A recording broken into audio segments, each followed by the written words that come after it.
नमस्कार। DD news के इस विशेष बुलेटिन में आप सभी का स्वागत है। मैं हूं आपके साथ भावना नैयर और मेरे साथ है मेरी सहयोगी बीना सिंह, जो आप तक सांकेतिक भाषा में खबरें प्रस्तुत करेंगी। शुरुआत करते हैं सुबह की सुर्खियों के साथ। राष्ट्रपति द्रौपदी मुर्मू ने कतर के आमेर के सम्मान में दिया रात्रि भोज। दोनों देशों के बीच कई अहम समझौतों पर हुए हस्ताक्षर।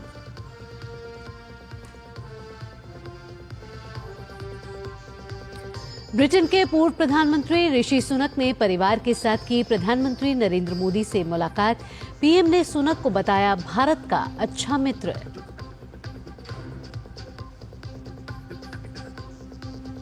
आज सामने आ सकता है दिल्ली में मुख्यमंत्री का चेहरा। शाम को होगी बीजेपी विधायक दल की बैठक। रामलीला मैदान में कल भव्य समारोह में शपथ लेगी नई सरकार।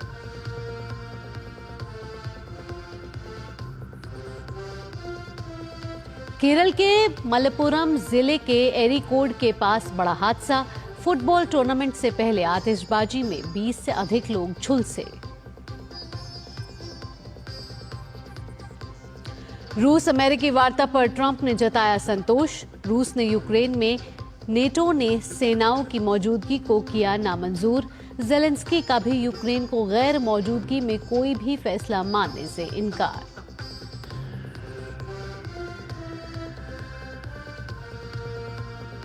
और खेल की खबरों में आज से शुरू होगी चैंपियंस ट्रॉफी। पहले मुकाबले में मेजबान पाकिस्तान के सामने न्यूजीलैंड की चुनौती। कल दुबई में बांग्लादेश के खिलाफ मैच से शुरू करेगा भारत अपना अभियान। अब खबरें विस्तार से।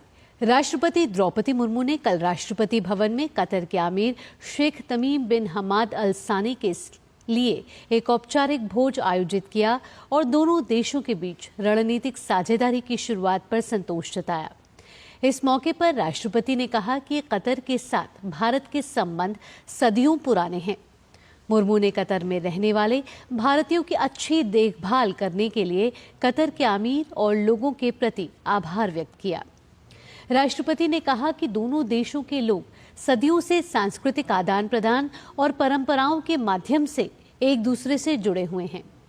राष्ट्रपति मुर्मू ने पिछले वर्ष लगभग 14 अरब अमेरिकी डॉलर के द्विपक्षीय कारोबार का हवाला देते हुए कहा कि कतर के भारत में बढ़ते निवेश से दोनों देशों के बीच आर्थिक संबंध मजबूत हुए हैं।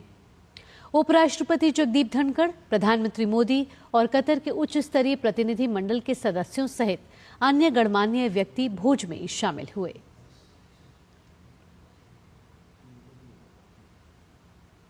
प्रधानमंत्री नरेंद्र मोदी और कतर के अमीर की नई दिल्ली में हुई मुलाकात में बड़े फैसले हुए। जिन सहमति पत्रों का आदान प्रदान हुआ उनमें द्विपक्षीय रणनीतिक साझेदारी की स्थापना पर समझौता, दोहरे कराधान से बचाव और राजकोषीय चोरी की रोकथाम के लिए संशोधित समझौता, वित्तीय और आर्थिक सहयोग से जुड़ा सहमति पत्र, खेल एवं युवा मामले और दस्तावेज एवं अभिलेखागार क्षेत्रों में सहयोग से जुड़ी सहमति पत्रों के साथ साथ इन्वेस्ट इंडिया और इन्वेस्ट कतर के बीच सहयोग और CII और कतर व्यापार महासंघ के बीच सहयोग से जुड़े सहमति पत्र शामिल हैं। दोनों देशों ने रिश्तों को नई ऊंचाई पर ले जाने पर सहमति जताई। दोनों पक्षों ने द्विपक्षीय निवेश संधि पर बातचीत में तेजी लाने पर सहमति व्यक्त की। साथ ही दोनों पक्ष द्विपक्षीय व्यापक आर्थिक साझेदारी समझौते की संभावना तलाशने पर भी सहमत हुए। दोनों पक्षों ने 2030 तक द्विपक्षीय व्यापार को दोगुना करने का भी लक्ष्य रखा है। वहीं कतर ने भारत में 10 अरब डॉलर का निवेश करने का प्रतिबद्धता भी जाहिर की है। दोनों पक्ष संबंधित मुद्राओं में द्विपक्षीय व्यापार के निपटान की संभावनाएं तलाशने पर भी सहमत हुए हैं।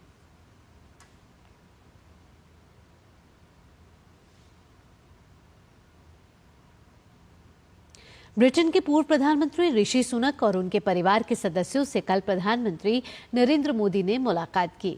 पीएम मोदी ने सुनक के साथ हुई मुलाकात को सार्थक बताया और कहा कि बैठक के दौरान हमारे बीच कई विषयों पर बेहद महत्वपूर्ण बातचीत हुई है। पीएम ने कहा कि सुनक भारत के बहुत अच्छे मित्र हैं और वे दोनों देशों के संबंध मजबूत करने के पक्षधर भी हैं। दिल्ली में कौन बनेगा मुख्यमंत्री, इस सवाल का जवाब आज मिल जाएगा। सभी 48 नवनिर्वाचित विधायकों की बैठक आज बुलाई गई है। इस बैठक में विधायक अपना नेता चुनेंगे और वही दिल्ली का मुख्यमंत्री होगा। हालांकि पार्टी विधायक दल की बैठक से पहले केंद्रीय पर्यवेक्षकों की नियुक्ति की जाएगी, जिनकी मौजूदगी में नेता का चयन होगा। हालांकि सीएम पद के लिए पिछले कुछ दिनों से जो नाम सामने आ रहे हैं, उसमें प्रवेश वर्मा, रेखा गुप्ता, सतीश उपाध्याय और आशीष सूद जैसे बड़े चेहरे हैं। लेकिन पिछले कुछ ट्रैक रिकॉर्ड को देखकर यह भी कहा जा रहा है कि इन सबसे अलग कोई नया और चौंकाने वाला नाम भी हो सकता है। बीजेपी भले ही दिल्ली में सीएम का नाम नहीं बता रही है, लेकिन नई सरकार के शपथ ग्रहण की जोर शोर से काफी भव्य तैयारियां चल रही हैं। शपथ ग्रहण समारोह कल रामलीला मैदान में होगा। इसमें भाजपा के कई बड़े नेता शामिल होंगे। कार्यक्रम की शोभा और आकर्षण में किसी भी प्रकार की कमी न रह जाए, इसका पूरा खास ख्याल रखा जा रहा है। मंगलवार को दिल्ली भाजपा अध्यक्ष वीरेंद्र सचदेवा और पार्टी नेता तरुण चुग रामलीला मैदान पहुंचे और तैयारियों का जायजा लिया। सूत्रों के मुताबिक शपथ ग्रहण समारोह में प्रधानमंत्री नरेंद्र मोदी, केंद्रीय गृह मंत्री अमित शाह सहित भाजपा के शीर्ष नेताओं के शामिल होने की उम्मीद है। इसके अलावा 20 राज्यों के मुख्यमंत्री भी शपथ ग्रहण समारोह में शामिल होंगे।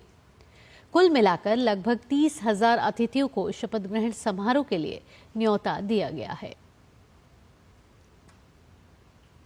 केरल के मलप्पुरम जिले में एरिकोड में 7A साइड फुटबॉल के दौरान एक दर्दनाक हादसा हो गया। खचाखच भरे स्टेडियम में मैच शुरू होने से ठीक पहले अफरा तफरी का माहौल देखने को मिला, जब अचानक से पटाखे जलने लगे। पटाखों के मिसफायर होने के कारण स्टेडियम के अंदर भगदड़ की स्थिति मच गई थी, जिसके कारण मैच देखने आए 20 लोग घायल हो गए। मैच शुरू होने से पहले स्टेडियम में आतिशबाजी की जानी थी। जैसे ही इसकी शुरुआत हुई, पटाखे बेतरतीब तरीके से स्टेडियम में इधर उधर फैल गए। अचानक से हुई इस घटना के कारण मैच देखने आए दर्शकों के समझ में भी कुछ नहीं आया। ये तब और ज्यादा भयावह हो गया जब पटाखे दर्शकों के बीच में जाकर जलने लगे। नतीजा ये हुआ कि कई फैंस बुरी तरह से झुलस गए। ऐसे में आनन फानन में घायल दर्शकों को पास ही के निजी अस्पताल में इलाज के लिए ले जाया गया। नई दिल्ली रेलवे स्टेशन की घटना की जांच पर भ्रामक मीडिया रिपोर्ट्स पर भारतीय रेलवे ने स्पष्टीकरण दिया है। स्टेशन पर शनिवार को हुई दुर्भाग्यपूर्ण घटना की जांच को लेकर कुछ मीडिया रिपोर्ट्स में गलत और भ्रामक जानकारी दी गई है। इन रिपोर्ट्स में आरपीएफ जांच रिपोर्ट के हवाले से दी गई जानकारी असत्य है। इस घटना की जांच के लिए उत्तर रेलवे की 2 सदस्यीय उच्च स्तरीय समिति इस घटना की जांच कर रही है, जिसके तहत अब तक 100 से अधिक व्यक्तियों के बयान दर्ज किए जा चुके हैं।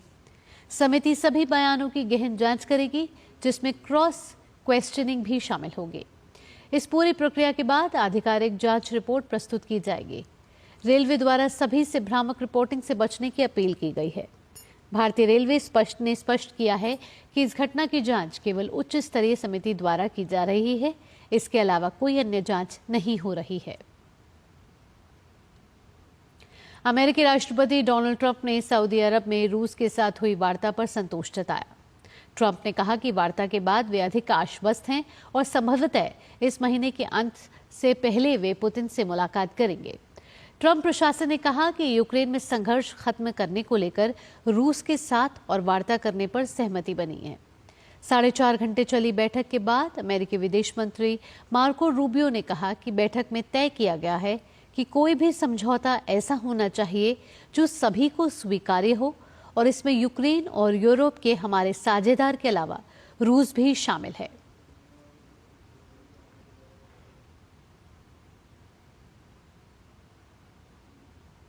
चैंपियंस ट्रॉफी 2025 की शुरुआत आज से हो रही है।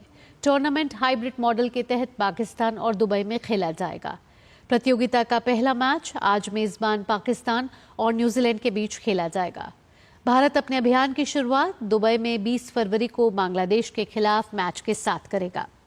टूर्नामेंट का फाइनल मुकाबला 9 मार्च को खेला जाएगा। और इसी के साथ इस विशेष बुलेटिन में इतना ही। मुझे और मेरी सहयोगी बीना सिंह को दीजिए अनुमति। है।